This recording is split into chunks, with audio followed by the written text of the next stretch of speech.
여러분들 외투한 걸 뭐 금덩어리 전체 돈으로 환산하면 그 가격이 얼마인가, 그것이 중요한 것이 아니라 하나님이 분명히 명령하시면서 내 명령대로 순종하면 나는 그 대신에 너희들이 그 모든 가나안 백성들을 정복하는데 이기게 해주시겠다.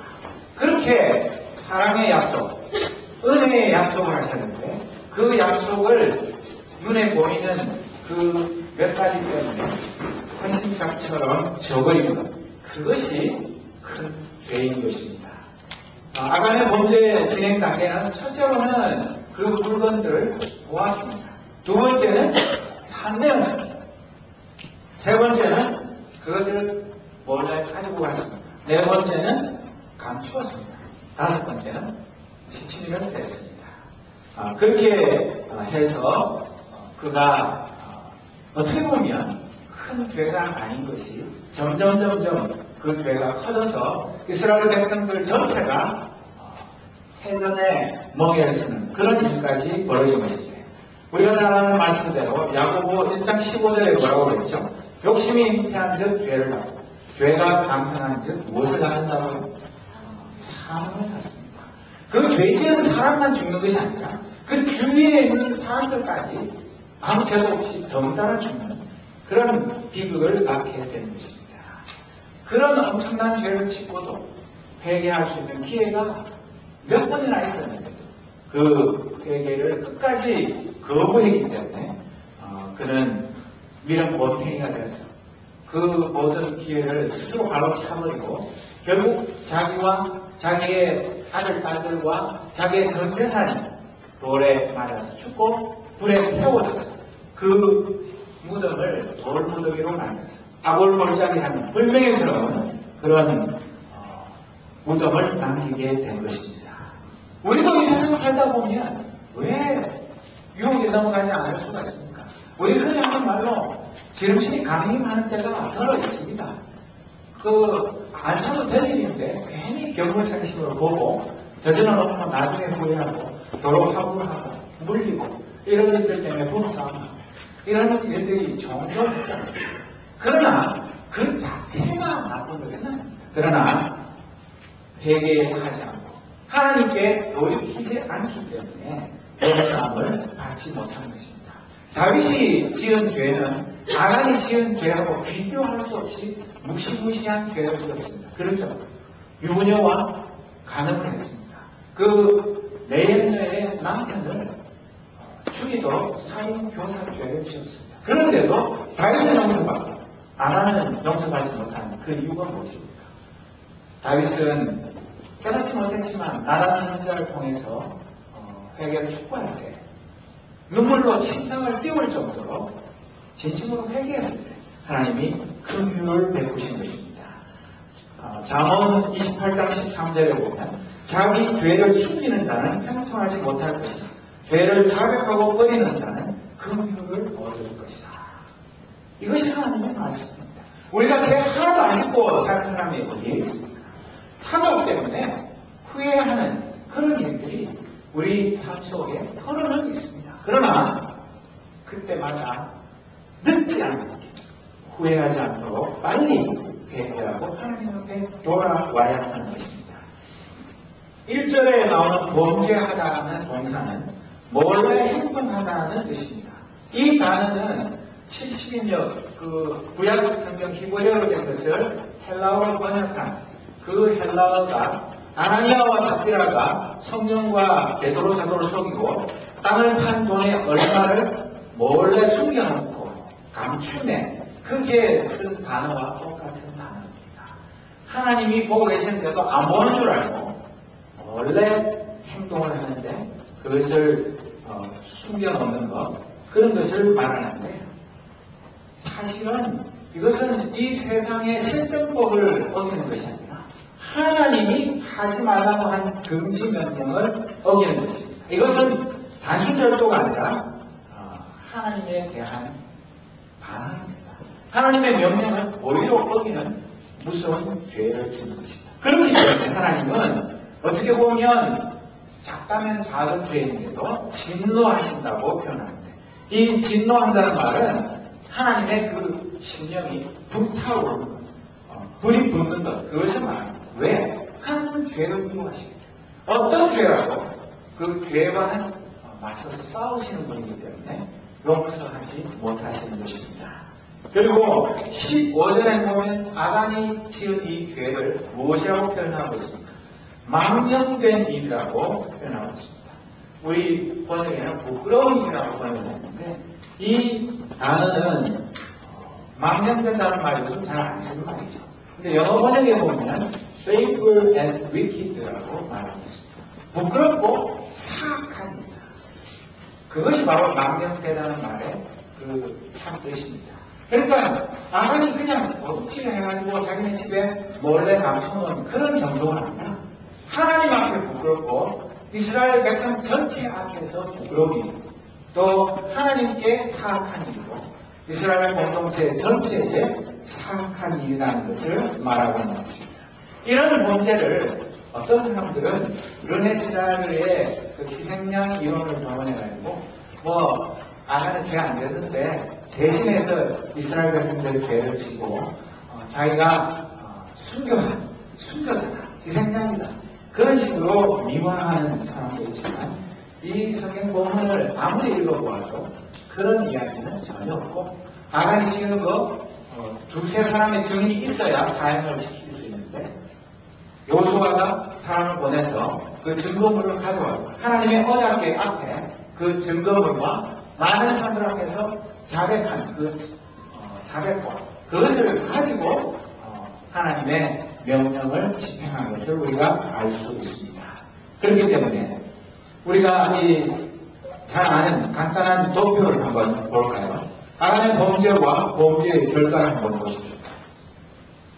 이거 우선 볼 때는 굉장히 단단한 겁니다. 여러분 요세푸스, 역사가 요세푸스에 의하면 이 시나산 외투 한 벌이 그냥 외투가 아니고 임금님이 입는 금으로 만드는 아주 최고 요즘 말로 하자면 명품 중에 명품이었다고 합니다. 그래서 눈이 번쩍 뜨여가지고 그냥 자기도 모르게 죄를 짓게 된 것이고 이 요즘 금값이 진짜 천정부지로 오르고 있지만 금 이거 다 합쳐봐야 얼마나 되겠습니까?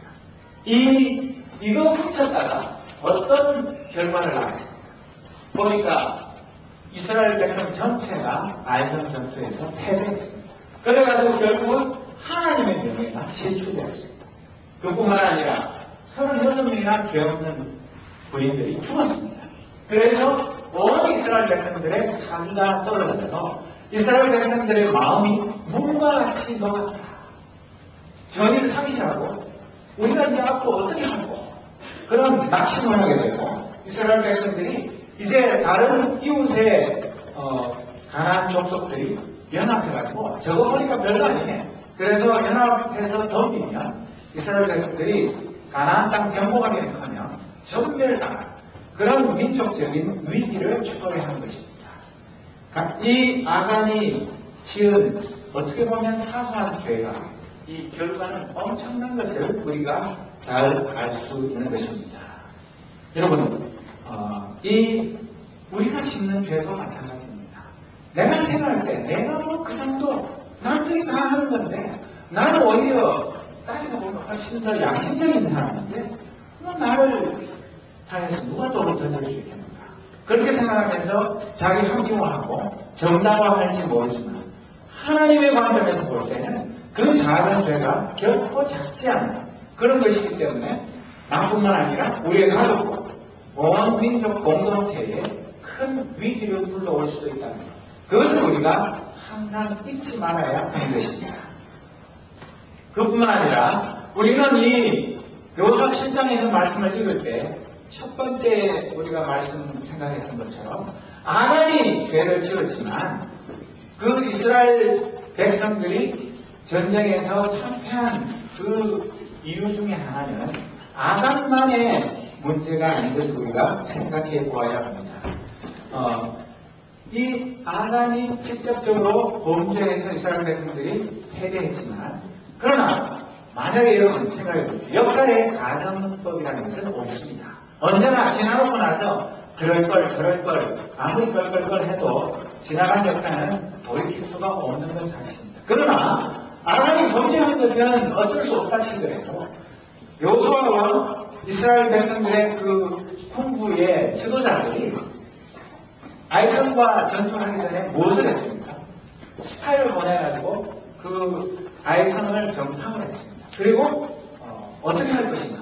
2,000명에서 3,000명의 군인만 보내면 충분히 이길 수 있기 때문에 무리하게 많은 사람이 갈 필요가 없다. 그러니까 나머지는 그냥 지내서 쉬고 2,000~3,000명만 보내서 간단하게 끝을 냅시다. 그렇게 말했지만 아무도 이 전투를 앞두고 하나님의 뜻을 물어보는 사람이 없었습니다.